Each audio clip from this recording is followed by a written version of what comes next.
Live on the National Soccer Network, we have a very special guest, Jacob Brown, the founder of Coleman United, also director of coaching there. Jacob, how are you doing here today? I'm good. How are you? I'm doing well. Before this interview, you told me that you were the founder of this club of Coleman United. What was kind of the inspiration? What's behind finding Coleman United?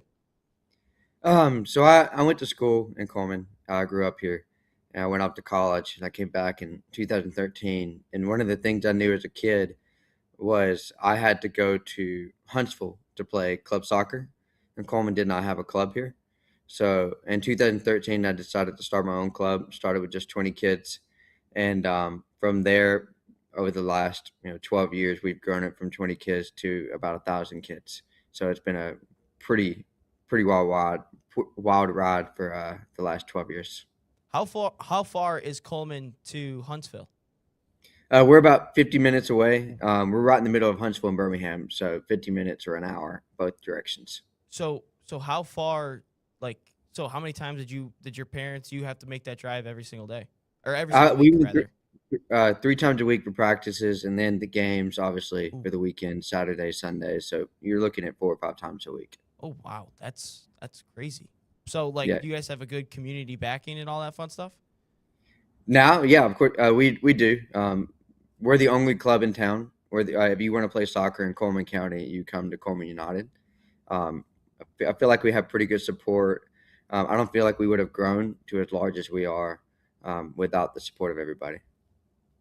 So what is your guys' environment atmosphere like? Is it, win at all costs, or it's kind of have fun but we still want to win? Like, what is your guys' environment atmosphere like? I would put us different than the majority of clubs. We put a pretty heavy emphasis from U6 all the way until U12. I mean, I consider it's a full service club. We don't have professional anything like that, but most clubs they typically start at U9 competitive, and they're separate from recreational organizations. We have recreational and competitive under the same umbrella. So I actually run, other than the competitive side, our U5 all the way to U8 program that feeds into our competitive. So development is at the forefront of everything. And one thing about other clubs, most of them don't have a game model or a methodology that everybody follows. They may have one on their website, Yeah. but realistically, it's businesses with different coaches that are private contractors. Whereas us, since it's smaller than most clubs, we really push a specific methodology that everybody follows, and it's a little bit more personal than other clubs. Like for instance, we have 1,000 kids, about a 250 uh, 200 to 250 club kids, but all of our directors know everybody by name. We know exactly who's in every program. It's more individual development based than everybody joins. You jump on a team and you may not know kids for years. How have you seen? You mentioned 20-ish to 250-ish. How have you No, seen? yeah. Oh, we had 20 in the beginning Yeah, total. yeah, Yeah. and then now you're around 250, is what you said. So we're 250 on the competitive side, but for the whole umbrella, we're at 1,000. So So how did you get that? How did you get it to grow that quickly? so we started. I started with a girls only club. I came back and I started coaching for the high school after was in college, and I started it with the intention of trying to feed our girls program at the high school. Then we added boys by the third year, and it went from 20 to about 150 in 3.5 years. Just because it was something different, they knew that it was more competitive. And we used to have a local AYSO program here. And in 2018, after 5 years, I finally convinced them to merge with us. And we went from 150 to about 500 kids. And then once we got into that program, when we had more structure, we had truly all the kids.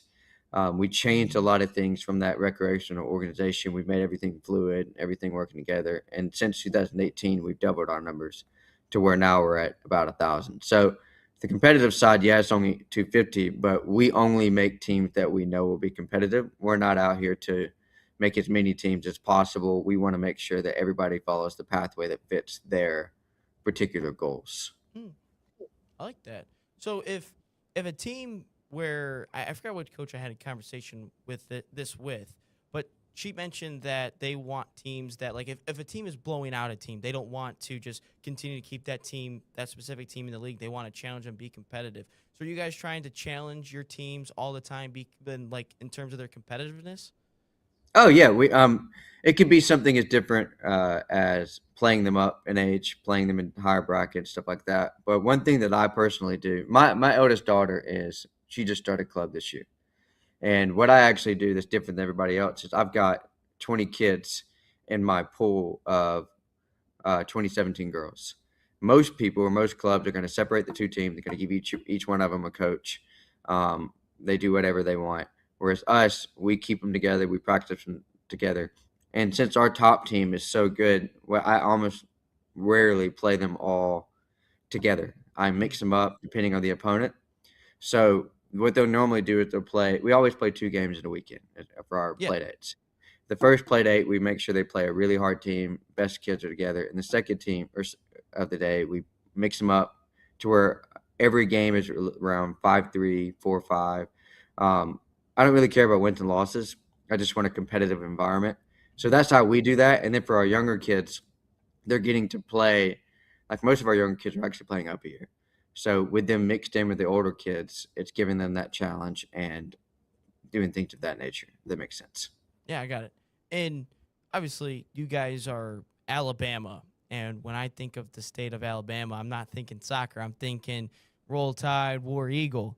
How have you seen the game of soccer grow in the state of Alabama? I think I've seen it grow in the club environment. The high school environment, I feel like it's gone a little bit differently. There's more high school programs out there. I think the game itself is growing, but I think there's more people going towards the competitive side now. I think that's due to the landscape changing with all the different leagues, ECNL, MLS Next, things of that nature. Um, I think the growth is a good thing. I wouldn't necessarily say I agree with a lot of the growth.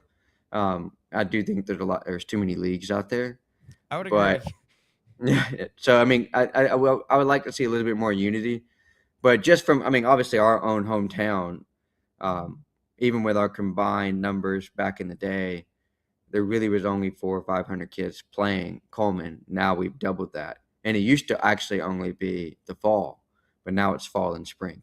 So I think it's become one of the most popular sports around here, and I would agree with you that football kind of dominated, but many people don't actually know Coleman United is actually the largest single sport program in Coleman.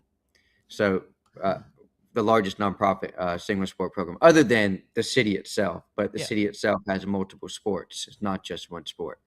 So we've kind of grown to where we're that large in our own community. I usually start off the interviews with like, what was your soccer journey personally like? And I completely forgot about that and asked about the story of the club. What has your soccer journey been like for you? So I was born in Georgia, right outside Atlanta. So I started playing there, and I came over here. I I played for Coleman High School, which we were in multiple Final Fours, finals. It was a really good program. Three of my 4 years, we were either in the Final Four or in the finals. Wow. Um, from there, I did play competitively in kicks. We didn't have ECNL, MLS Next stuff back Yeah. then. We had Region 3 and things like that. So I did play that at Huntsville Kicks. Huntsville Kicks is now, I mean, they've broken up to different clubs, but you have USC up there and NSC. Kicks was one of the original clubs. So I played up there. I went to college and played at Wallace State. And from there, I transferred to University of Mobile. That's where I got my degree. I stopped playing there, got a little bit burnt out, took a couple years off, and then got back into it when I graduated. What makes Coleman United different from everyone else? I think the first thing is what I said earlier. I think we have a methodology that we follow. If you go overseas and you go to Barcelona Academy, you go to Manchester City, you go to all these places, they have one idea and they are 100% in on that idea, and everything else is noise. And it may be their idea may be wrong, but they're 100% committed to their idea. I think that is what sets us apart from everybody else. We have an idea of how we want to play, how we want to train, and we don't listen to anything else. I think you have to be that obsessed with your idea to truly get people to be on board.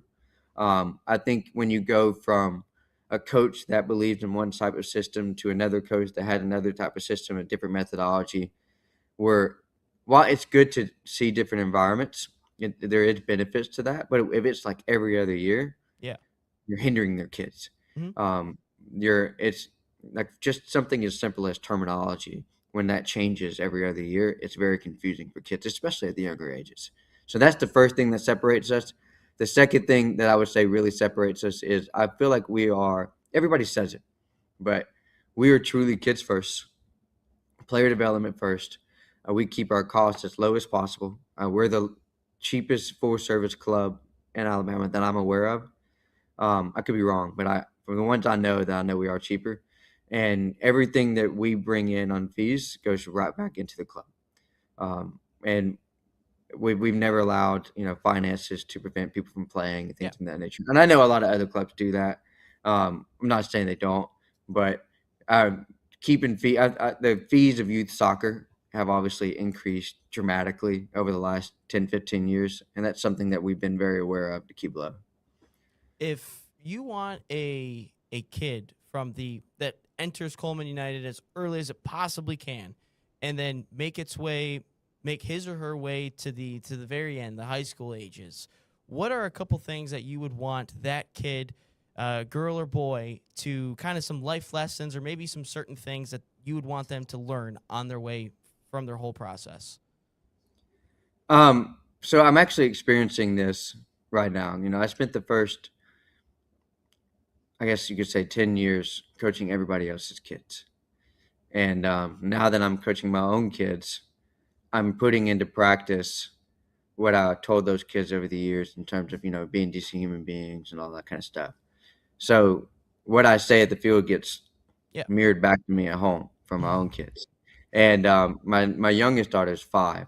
So even now with a 5-year-old, I'm still trying to instill things, life lessons or whatever. But the biggest thing that I would say is obviously discipline. Everybody's going to say discipline, being part of a system, learning to work hard, instead of giving superficial answers like that.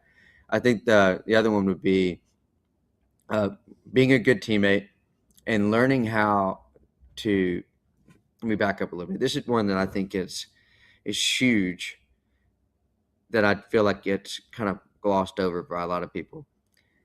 Learning how to hold your teammates accountable in a respectable way, I feel like has been lost.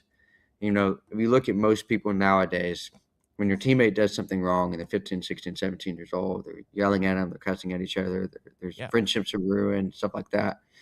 And something with my kids or my players is I want them to start young, holding their own teammates accountable in the right way, the way they want to be spoken to, the way that it will come across, that they would listen.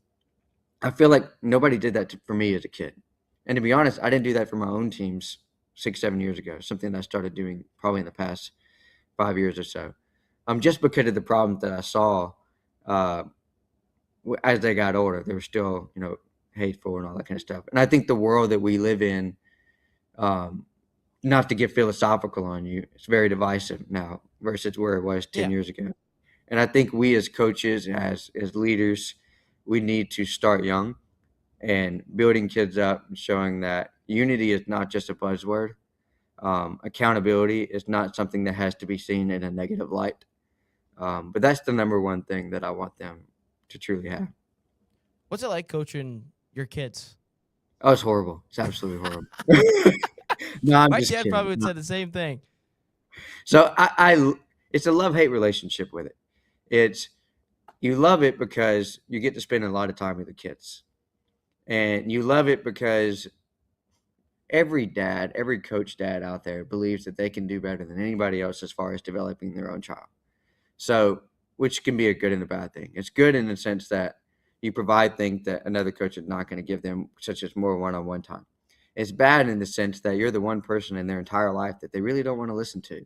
So it's been a journey is a good word for it. My eldest daughter, my kids are very different. My oldest daughter is very soft. People always say that when I die, she's going to take care of me, and my youngest one's going to push me into the grave.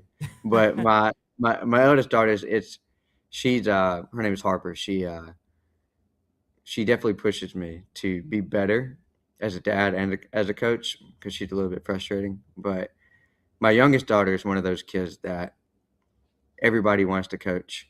She wants to be better. She loves the competitive spirit. Like even since like we could be at home and my eldest daughter could be reading a book and she can get a word wrong, and my youngest one will like get all over her for it, like saying, "Well, how do you not know that? The word is clearly this." Like that, she's competitive even in things like that. So, it's enjoyable. It's very difficult. I wouldn't necessarily recommend it for most people, and to be honest, I know I can't do it forever because Yeah. you've got to separate at some point. But being a small club, it's a reality that we have. We don't have as many coaches as like these larger ones. So unfortunately, we do have dad coaches in a lot of teams. But the good thing is most of our dad coaches play. Like I'm a dad coach technically now, but I play college soccer, director, Yeah. and all that kind of stuff. But Yeah. My dad coached me for, I think just got when I first started to like 13. And there's definitely some moments probably where it wasn't great in the household for a little bit just after a game and all that fun stuff. yeah. But eventually it creates some fun stories and some fun memories and all that. We can Oh, look back and absolutely. laugh. Yeah, absolutely. And so, last question here. I end every interview the same way. If you could go see a band or artist, dead or alive, see a live concert of them, dead or alive, who are you going to see and why? Oh man. Honestly, I would probably pick a weird one. It's not even my favorite band, but it's a band that I wanted to go see, and then the singer died. That would be Linkin Park. Lincoln Park. Yeah, I just saw them this summer. no, not the new Linkin Park, Yeah, the old but Linkin Park. I did see them, and I don't think she's that bad. Emily, I don't think she's that bad. I don't think obviously Chester was the best, and it was unbelievable to see him. I would love to see real Lincoln Park, but I don't think Yeah, Emily was that bad. They did a good show. I never. I was supposed to go to one, back in right before he died, and then he died, and I never got a chance to do that. And then right after that, my other band was Goo Goo Dolls, so I booked tickets to Goo Goo Dolls just because I didn't want that to happen to them. So I had Yeah, to say, yeah. gotcha. But yeah, Well, that'd be, give it a chance. Give New Lincoln Park a chance. I know. I it took me a second too, but she was not that bad. It took me like 6 months to really like warm up to it, but she's not that bad.